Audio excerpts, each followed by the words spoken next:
Welcome to the Learning Pines YouTube. We hope this video helps. You'll start by checking prerequisites: Windows 11 Pro/Enterprise/Education and TPM2, 0 or a USB key. Open Settings right arrow System right arrow about to verify edition, then reboot to UEFI to enable TPM if needed. Once enabled, sign in with an admin account so you can save the recovery key to your Microsoft account.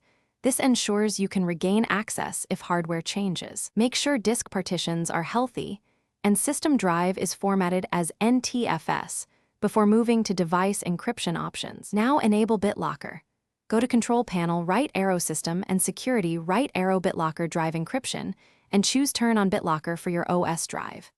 Select TPM with PIN for stronger protection or TPM plus USB startup key if TPM only isn't available. Next, pick where to store the recovery key.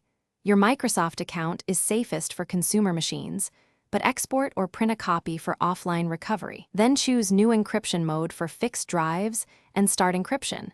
This protects your data by encrypting the entire volume. Finish by allowing the encryption process to complete. Windows may require a reboot to initialize TPM and Bitlocker. Once done, verify status in Bitlocker settings and confirm the recovery key is accessible from your Microsoft account or stored offline.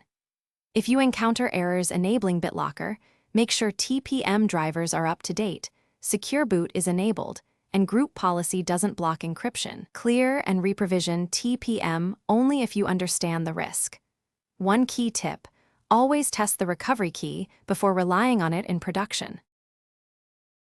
Thanks for watching. Consider subscribing if we helped you.